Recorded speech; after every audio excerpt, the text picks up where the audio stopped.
This is El Alamein in Egypt. It's an unimpressive ridge set in a waste of sand, gravel and rock. A road, a railway, a tiny settlement and little else. It was here that British troops, for the first time in World War II, showed that they could decisively beat the Germans, although victory was achieved only after a monumental tactical struggle between Field Marshal Rommel and General Montgomery. The significance of this first major Allied triumph of the war was not lost on Winston Churchill, who said, "Before Alamein, we never had a victory. After Alamein, we never had a defeat."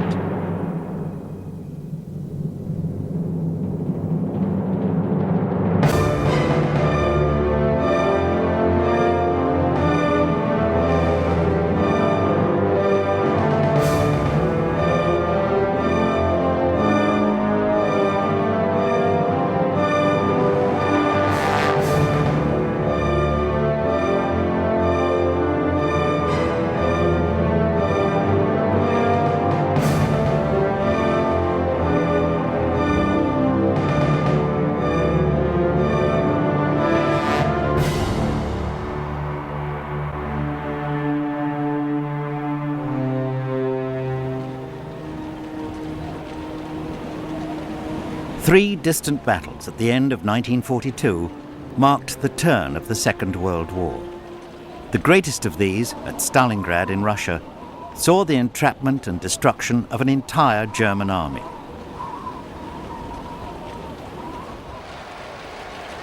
At El Alamein, the numbers involved were far smaller, and the German force was not destroyed. But, like the third decisive battle at Guadalcanal in the Pacific, victory was not to be measured by a huge pile of enemy dead.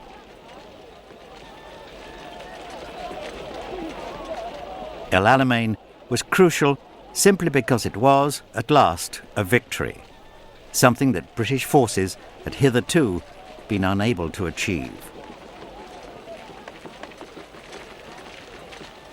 The overall position of the Allies in 1942 wasn't particularly good. The Germans were on something of a roll. They'd done extremely well in defeating France in the Low Countries in just 6 weeks in 1940.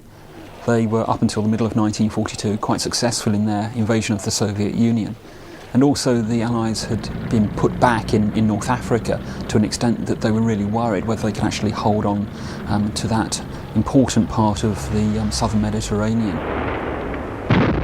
There was still a possibility that the Axis powers could pull off a series of strategic-level victories, possibly knock the British Empire out of the war, not Britain, but large parts of the Empire out of the war, and quite possibly knock the Soviet Union out of the war. Between 1940 and 1942, Britain and her Commonwealth poured all the men and war material they could spare into North Africa. For Hitler, North Africa was really a sideshow, but for Churchill, it was a deadly contest, pitting the best of British troops against the enemy. North Africa was so important to Churchill and to Britain because of the traditional links with Empire, with India, as a staging route for aircraft, but more importantly, because it was the only land theatre of war that we had against Germany. If they were going to fight their primary enemy at this stage, the only place they could do that was in North Africa. For the Germans, there could be no question of refocusing their strategy in the general direction of Africa before a decisive victory of some sort had been achieved in the Soviet Union. But for all the British efforts in North Africa, results were disappointing and a wearisome game of long-distance military seesaw developed. The first moves came in December 1940, when a small British force chased a much larger Italian army back 500 miles from the Egyptian border to El Aghila.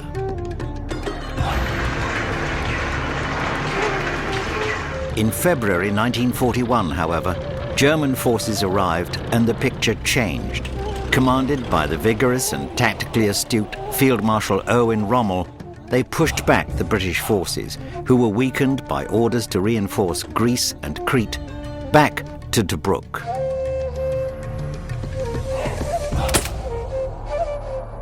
Rommel was that marvellous, innovative improviser. He was a superb trainer and he was a superb commander who led from the front. He knew what his army could do, had absolute confidence in it, must have been a logistician's nightmare because he was prepared to take a gamble. Ich habe ihn zwar nur einmal gesehen, aber ich habe gehört und mir war bekannt, dass Rommel keine Anstrengungen, keine Strapazen gescheut hat. Er war immer in der vordersten Linie mit und ich glaube, es musste auch in Afrika so sein, dass ein General, ein Feldherr vorne führen musste, einfach weil das Gelände das erforderte. There's no doubt about it that there was these sort of joking references, what a pity we can't have Rommel running 7th Armoured Division, we do quite well, and things like that. A second British offensive began in November 1941, and after heavy fighting, the siege of Tobruk was lifted. Eventually, we did manage to get further on. The Germans did pull back, and in fact we then did extremely well and got right round the bulge of Libya, past Benghazi and down to the Gulf of Sirte, a place called Alagela. And the same thing really happened again. The lines of communication became so extended that, and whereas the German lines, of course, contracted, so it was easier for them to keep supplied. And for the second time, Rommel counterattacked. The Germans swept eastwards, capturing Tobruk in a couple of days, pushing on deep into Egypt, an advance of some 800 miles.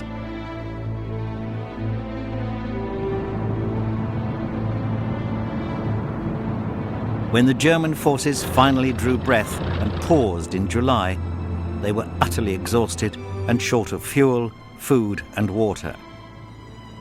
But they were just 80 miles from Alexandria. The Suez Canal, the lifeline of the British Empire, now lay within their grasp. Just 300 miles further on was the vital oil terminal at Haifa. The threat was obvious and deadly. If the German Sixth Army in Russia could break through to the Caucasus and beyond, and if Rommel could advance past Cairo, the German pincers would meet in the Middle Eastern oil fields, the major source of Allied fuel. Furthermore, Western India would be threatened just as the Japanese were closing in from the east. A German-Japanese link-up somewhere in the Middle East or in India would no doubt have been a dramatic, even a cataclysmic event. For one thing, the Lend-Lease route through Iran would have been cut, and India very likely being cast into rebellion. It was little wonder then that in 1942 the British public's confidence in the direction of the war reached its lowest point, perhaps lower even than in 1940.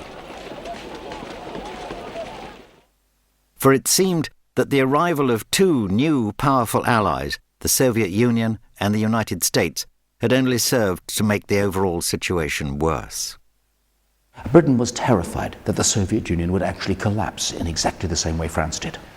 So military resources, materiel, tanks, aircraft, guns were diverted to the Soviet Union. Now, 6 months later, the Japan's assault on the United States and the associated attacks on Hong Kong and the British in Malaya and the Dutch in the Dutch East Indies had precisely the same effect. The British had to divert resources from the Middle East, and so there was a general weakening as the Far East actually siphoned off resources to deal with the Japanese.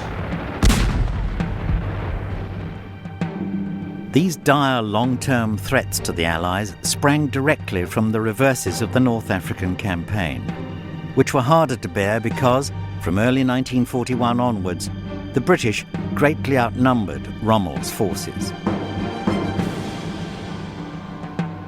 At the crucial Battle of Gazala in December 1941, the British fielded more than 500 tanks. Rommel was able to call on half that number, and only half of those were German. With little more than 100 tanks, Rommel destroyed more than 400 British armoured vehicles. There was also an alarming discrepancy between British and German losses. On successive days in December 1941, the 22nd Armoured Brigade lost 60 tanks while destroying just 14.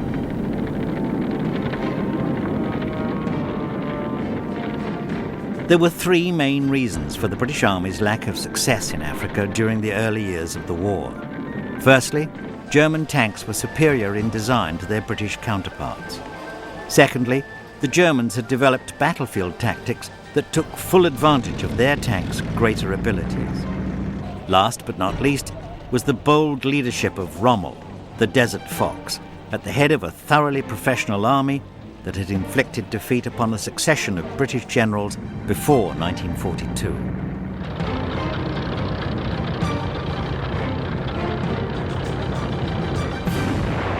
Also ich denke, dass unsere Überlegenheit in den ersten Jahren, kann man Afrika beinahe sagen, aber in der ersten Zeit jedenfalls darauf beruhte, dass die deutsche Führung sehr viel flexibler, einfallsreicher war, nicht stur war und dass die Kommandobefugnisse doch eine ziemlich große Selbstständigkeit auch in den Truppenteilen, die weiter unten angegliedert waren, möglich machte.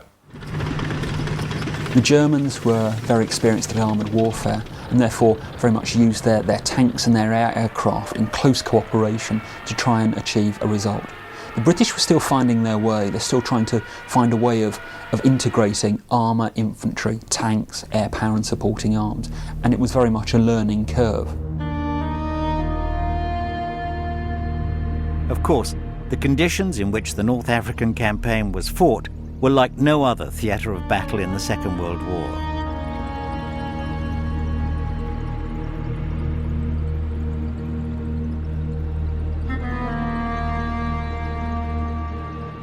Das Gelände, es war wie bei einer Seeschlacht, wo die Schiffe aufkreuzen und alles zu sehen ist, was sich da bewegt, und ähnlich war es mit den Panzern in der Wüste. Das war auch so eine Art Seeschlacht. It was an ideal ground for operating armour and vehicles. I mean, there's no trees, no grass, just sand and rubble, and it was so hot. It was 120 in the shade. So if you were a little bit that way inclined, you could go off the rocker.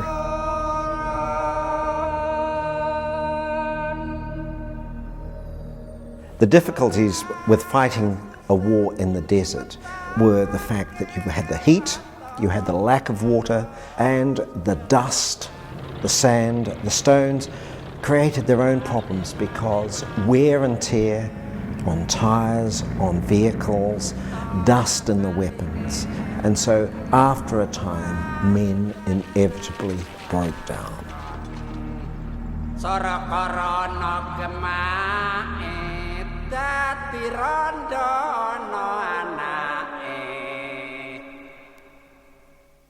The forces on both sides were quite small in number.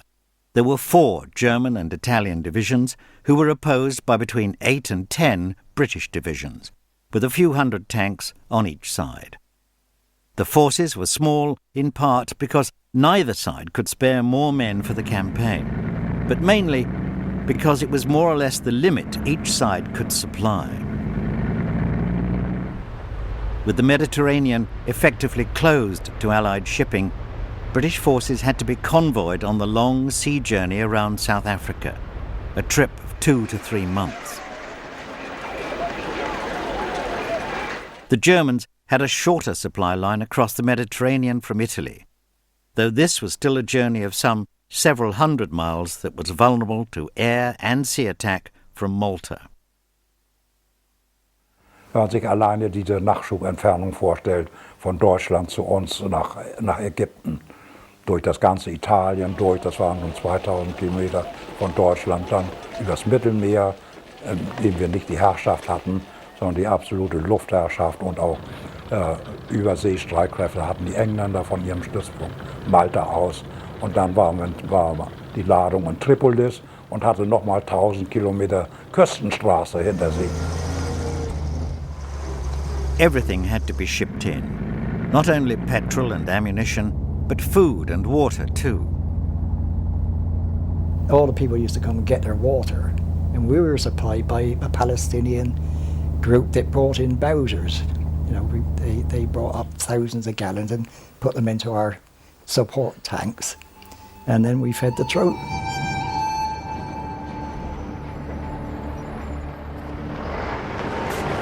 The supply difficulties in part explain the North African seesaw pattern of advance and retreat. It was like pulling a rubber band. The British would advance as far as Benghazi. The rubber band, which was the supply line, would be stretched as far as it could go, and then almost by its own volition pull them back as soon as some German pressure was applied. And the reverse happened for the Germans. The retreating army grew stronger as the position of the pursuing forces grew weaker. This was the position that faced the Allies in the crucial summer of 1942, and it was the arrival of a British commander to match the tenacity and guile of Rommel that signalled an upturn in Allied fortunes. Montgomery could probably best described as a very excellent trainer of men, very stubborn to the point of bloody-mindedness, and not easily intimidated. Montgomery projected an image, it was a very carefully constructed image, of a general who was a meticulous planner. He was calm, he was unflappable, and he used to boast about the fact that when a battle started, he would actually turn in and go to sleep, because the fighting was as good as over as soon as Montgomery had instructed his subordinate commanders. Where Rommel was bold, however, Montgomery was cautious. He knew the limitations of his army. It was perhaps his great achievement in the war that, in North Africa and later in Europe, he fought to the strength of his country's brave but limited citizen armies. The strengths of 8th Army were that it had fought together for a number of years. It was made up of very strong divisions that were loyal to their commander, would follow out the commander's orders, would fight until they dropped, and also had a great deal of pride in what they were fighting for. They were good, veteran, professional, well-trained troops. Yet under its first commanders, particularly Auchinleck, it never reached its potential.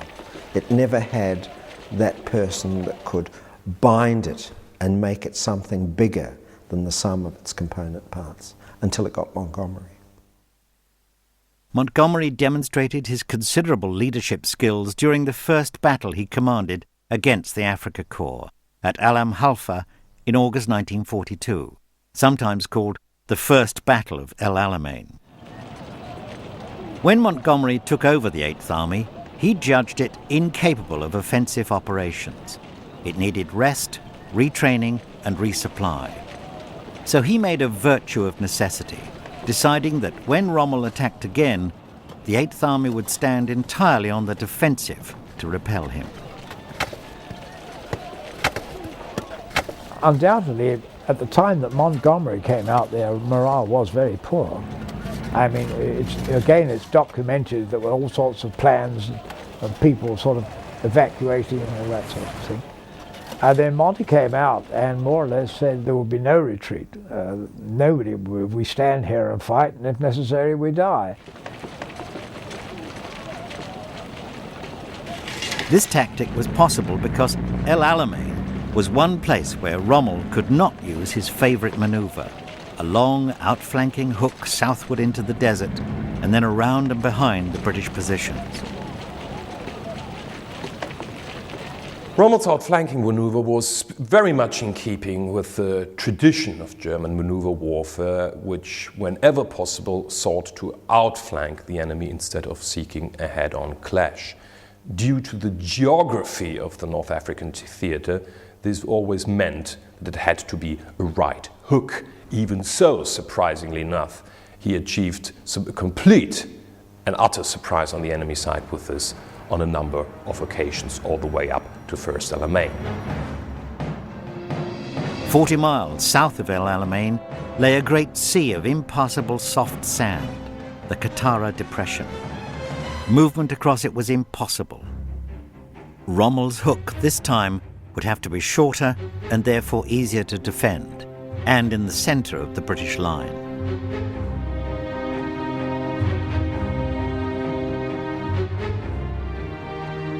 Montgomery prepared thoroughly for Rommel's attack. Halfway down the British position and running at right angles to it lay the Alam Halfa Ridge. Dense minefields were secretly laid in front of the position, and strong British forces were concealed on and beside it. Rommel clearly decided on a quick breakthrough here, to be followed by the usual attack on British supplies, transport and communications. This time, British tanks were dug into the ridge, their crews under strict orders not to move out and meet the Germans.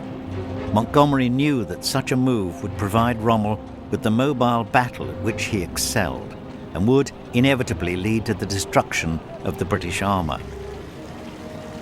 The life expectancy of tank crews was pretty poor because our tanks were so inferior to the German tanks. We never had parity with the German tanks. And the other thing which killed our tanks more than almost anything else was their anti-tank guns, their ground guns. Rommel thrust against the south of the British positions, employing the cream of his army, the 21st and 15th Panzer Divisions with the 90th Light and the Italian Brescia divisions for infantry support.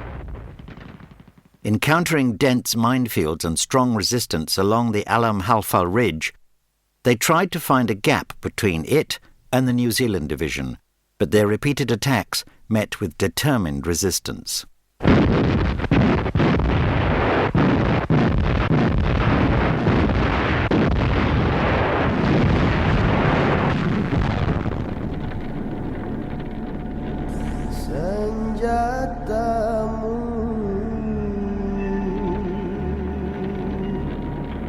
Within 3 days, Rommel recognized that he could not break through and began a slow withdrawal.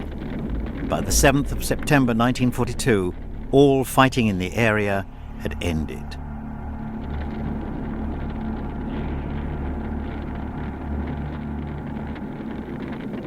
After Alam Halfa, Erwin Rommel knew that the time window for reaching the Nile Delta, for reaching Cairo, had gone. And unless there was a major change of policy, he was never ever going to get the supplies which would allow him to take on British 8th Army again. Basically, the Axis forces were now looking at a static situation, and the initiative had now passed to the British.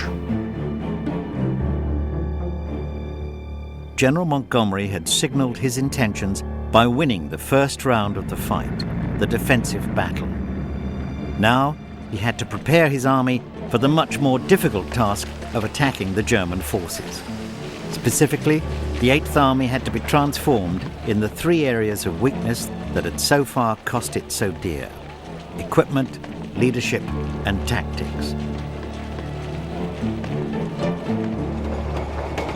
New and better equipment was on the way. A big convoy had just arrived with 300 new American Sherman tanks.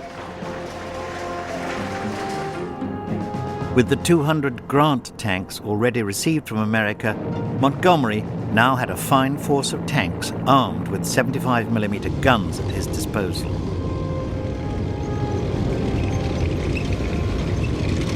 Hundreds of the new 6-pounder anti-tank guns also arrived to replace the inadequate 2-pounders. Also vital to the cause was the Allies' ever-increasing superiority in air power.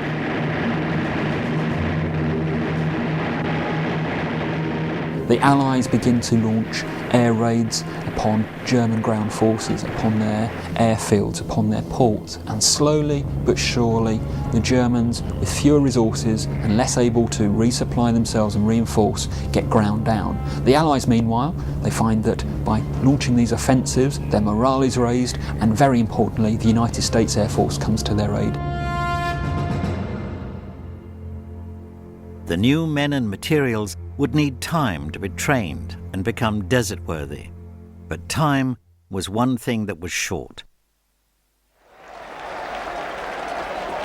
Discontent was brewing over the general conduct of the war. Malta badly needed a relief convoy, which could only sail when Britain controlled the airfields in Libya. In addition, Operation Torch, the secret Anglo-American invasion of French North Africa, was planned for early November, and a British victory in Egypt was needed to persuade French forces to cooperate with the landings. Montgomery, though, would not be moved by Churchill's insistence that an early attack be made. Here was a leader who knew his own mind and was confident of outright victory.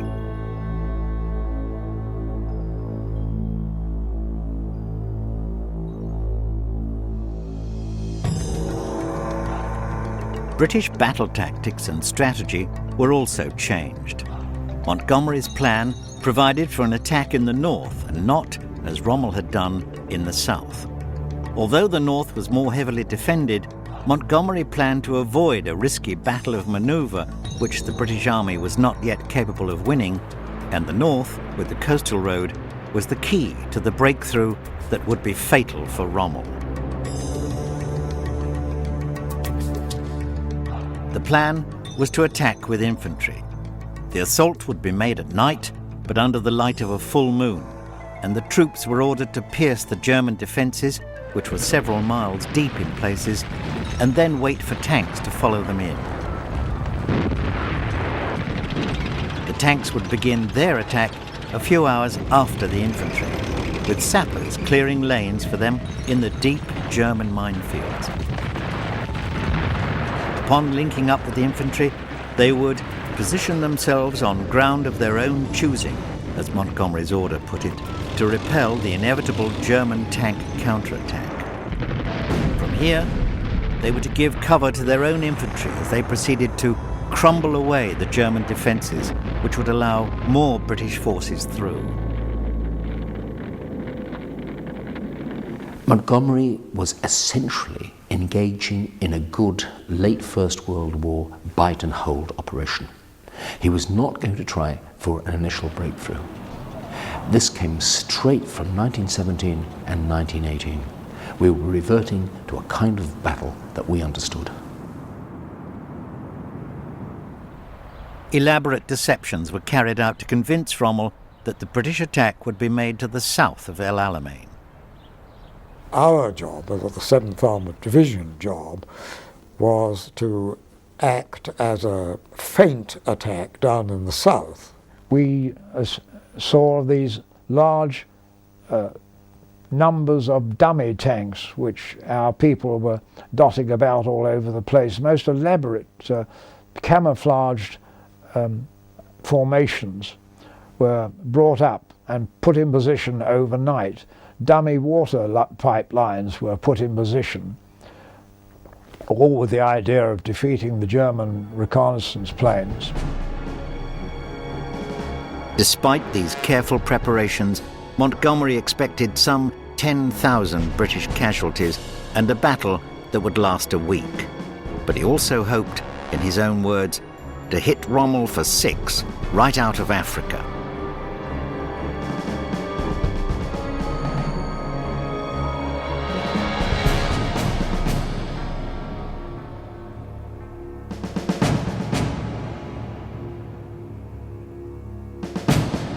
Although Rommel knew that a British offensive was coming, neither he nor anyone else knew exactly when or where. As it was, on the 23rd of September, Rommel was away on leave in the Austrian Alps, seeking to improve his increasingly poor health. Operation Lightfoot began at 9:40 p.m. on the night of the 23rd of October, with one of the biggest artillery barrages of the war. Ja, es war ein Riesenfeuerwerk, so wie ich es noch nicht gesehen hatte. Es war noch nicht ganz hell und es war eine einzige Blitz- und Rauchwand vor uns.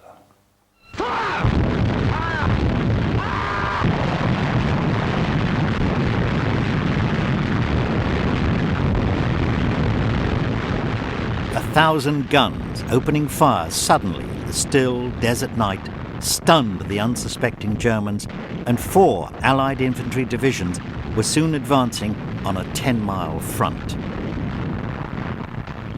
The primary offensive force that Montgomery used at El Alamein was 30 corps, and starting at the coast and working inland you had Mooreshead's 9th Australian Division, a superb veteran division. Then you had the 51st Highlanders, and then you had Freiberg and his New Zealanders, the 2nd New Zealand Division, and then you had the 4th Indian Division, and then the 1st South African Division. So it was an amazing collection of, by this stage, largely veteran formations.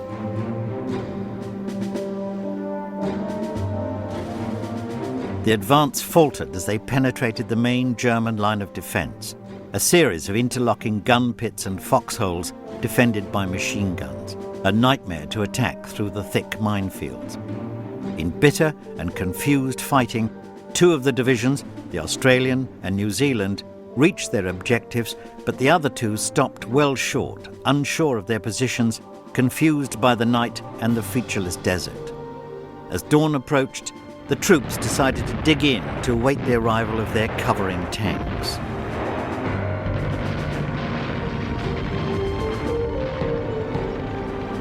Not for the first time, however, the British armour failed to get through to support the infantry. On this occasion, however, the tank divisions could plead mitigating circumstances. They feared that if they were caught in daylight, they would actually have no room to manoeuvre. They couldn't move off those corridors because of the minefields. And if they did manage to do it, what would they find at the end of the corridors? German tanks waiting for them, or of course the anti-tank guns. And so the cavalry regiments, advancing down these tracks, which still had mines on them, which had still not been cleared properly, the minute they ran into mines, lost tracks. The minute they started picking up fire from German 88mm anti-tank guns, the cavalry stopped, and it was impossible to get them moving again.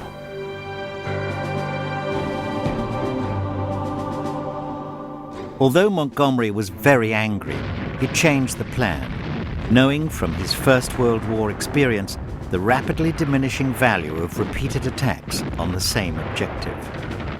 The 4 infantry divisions who'd taken the brunt of the fighting and the casualties so far were rested. The new plan called for the 1st Armoured Division to attack by itself on a much narrower front towards a low hill named Kidney Ridge. By using its own infantry brigades together with its tanks, it was hoped some of the confusion of the earlier fighting might be avoided. 2 nights later, the Australians would be ordered to move up from their rest area and attack northwards out of their salient towards the sea to take control of the coastal road. Montgomery was again following one of his basic battle plans: vary his attacks, keeping his opponent unbalanced, but calling off each attack before opposition stiffened and they became too costly. Meanwhile, Rommel returned to the desert to take command. Da war es einfach so, dass der Hauptangriff im Norden erfolgte und da wurden auch die ersten Einbrüche erzielt. Und wie das deutlich wurde, da versuchte Rommel natürlich von seinem Südflügel noch Kräfte an die Küste heraufzuziehen, und zu dieser Gruppe gehörte auch ich, die 21. Panzerdivision, zu der das Panzerregiment 5 gehörte.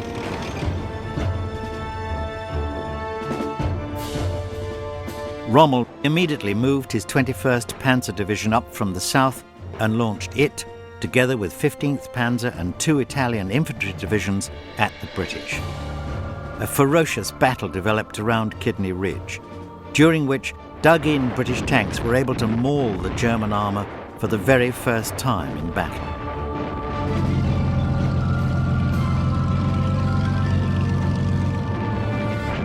Kidney Ridge, during the Battle of El Alamein, was important because it was the other end of Rommel's minefields. And if you could get through, occupy the ridge, put your guns and tanks on it, then you forced the Germans to attack you, and you were now in a position of strength. It was the infantry of the Rifle Brigade that did most of the damage with their 6-pounder guns.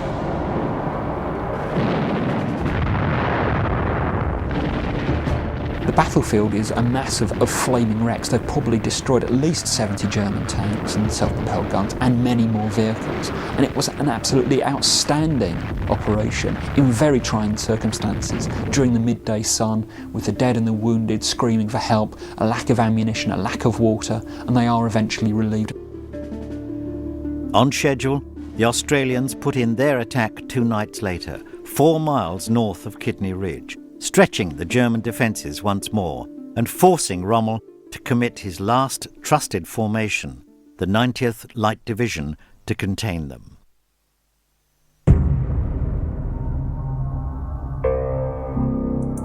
The position Rommel found himself in made the once irrepressible Field Marshal deeply pessimistic.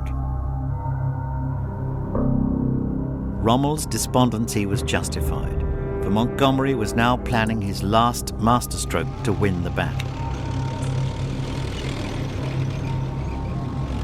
In his battle diary, Montgomery noted at the time, "Easily my best fighting general is Freyberg of the New Zealand Division, and the next is Morshead of the Australian Division." Both Freyberg and Morshead were not part of the British Army, and thus, you could say, not part of the system which Montgomery would have described as intriguing and backbiting, and had made life so hard for him and the British Army as a whole up to this point in time. Montgomery could always rely on Freyberg and Morshead to give him free opinions on almost any topic. Montgomery planned to win the battle by using his 2 most trusted generals in tandem.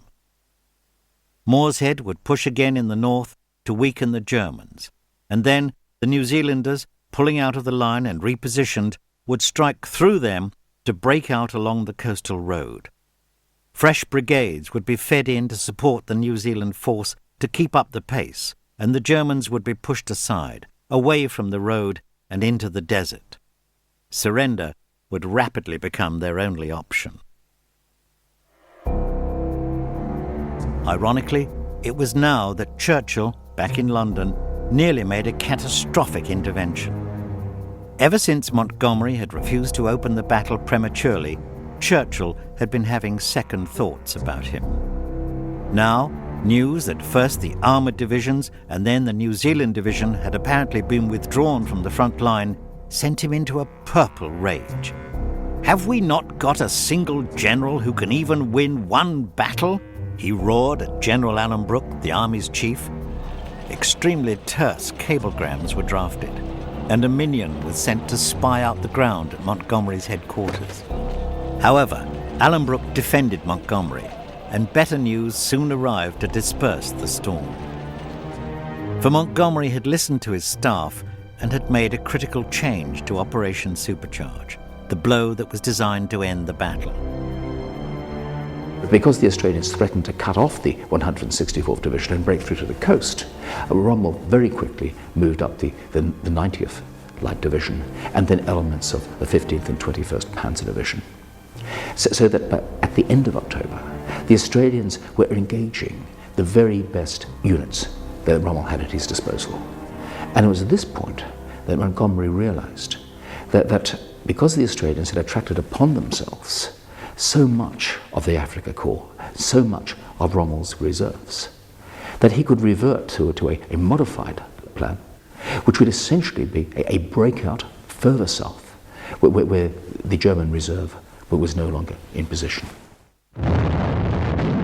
On the 2nd of November, the Australians led off with their northern attack.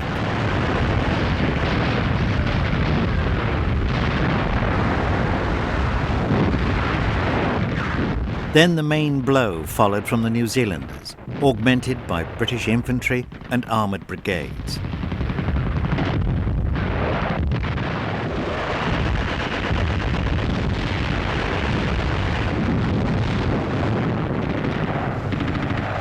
The fighting went on for 3 days and nights, and at first the fighting followed a depressingly familiar pattern. The infantry got forward, but most of the supporting tanks did not, with the notable exception of the 9th Armoured Brigade, which stuck to the infantry despite repeated German attacks and lost 70 of its 94 tanks.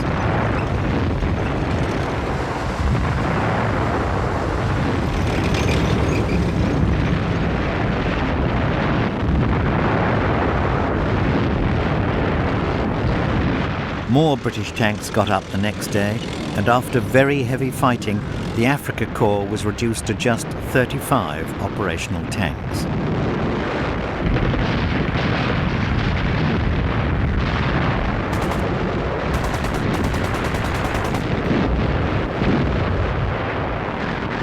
On the 3rd of November, Rommel sent a signal to Hitler announcing his intention to save the remainder of his army by retreating.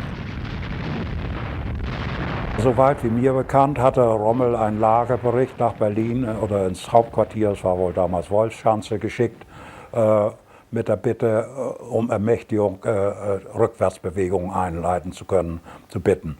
Diese Bitte wurde abgelehnt. Daraufhin sagte Rommel, schön, also ich bin Soldat, ich muss gehorchen. In the event, the order had little effect. Most of the Afrika Korps was now fighting only to find a way to escape. The final breakthrough came on the 4th of November in the southwest of the great salient created by Operation Supercharge, when the German and Italian forces made a shambolic retreat to the west. They left behind them all the evidence of a decisive British victory.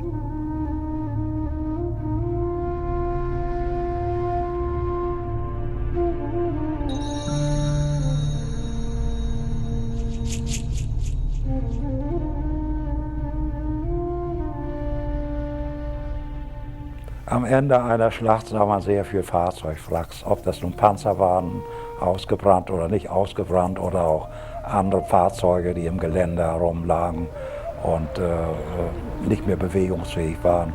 Und ich glaube, diese Reste haben noch so lange in der Wüste gelegen, dass die Ägypter noch Jahre nach Kriegsende, jedenfalls die Bevölkerung, die dort lebte, ihr Brot damit verdient hat, dass sie diese ganzen Fahrzeuge ausgeschlachtet und verwertet hatten.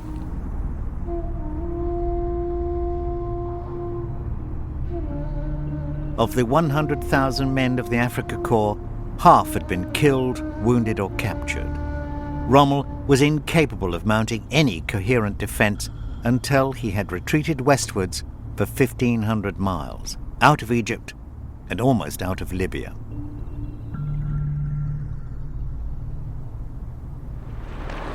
And with the torch landings behind them on the 8th of November in French North Africa, the clearing of all German forces out of Africa was now just a matter of time.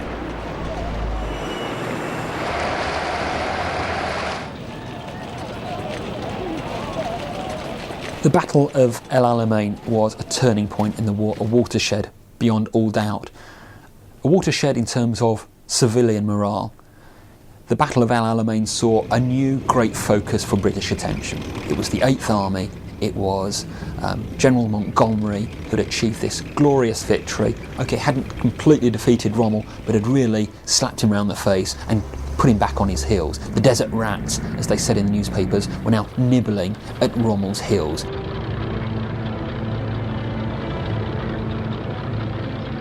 The British Empire and Commonwealth had fought and won a significant victory without American support.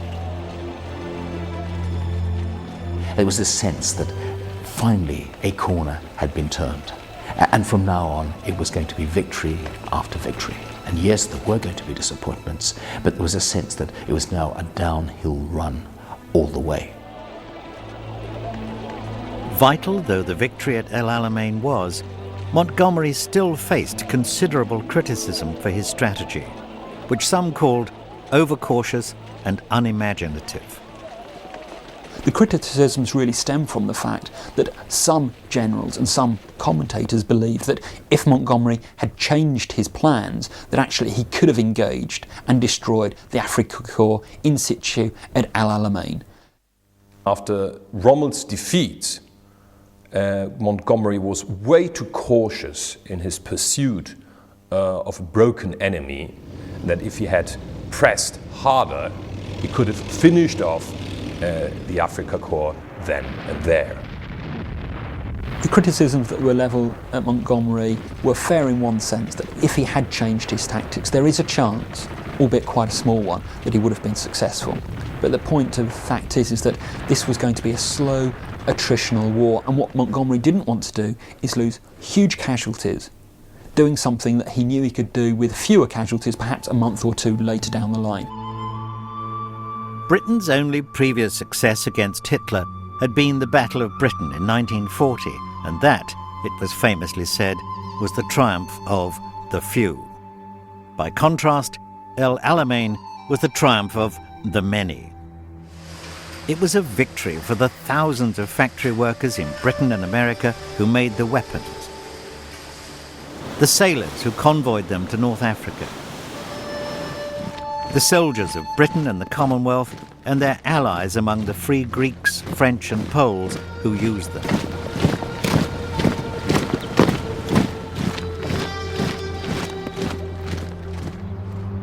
Late in his life, Montgomery revisited the battlefield which made his reputation and gave him his title. Time had mellowed the great warrior, and the years had given him an opportunity to reflect on his role in the momentous events of 1942. When offered the opportunity to view the Italian and German cemeteries, he shook his head. "I think," he said, as he walked down the long, orderly rows of white British crosses, "I've been responsible for enough deaths without seeing those too."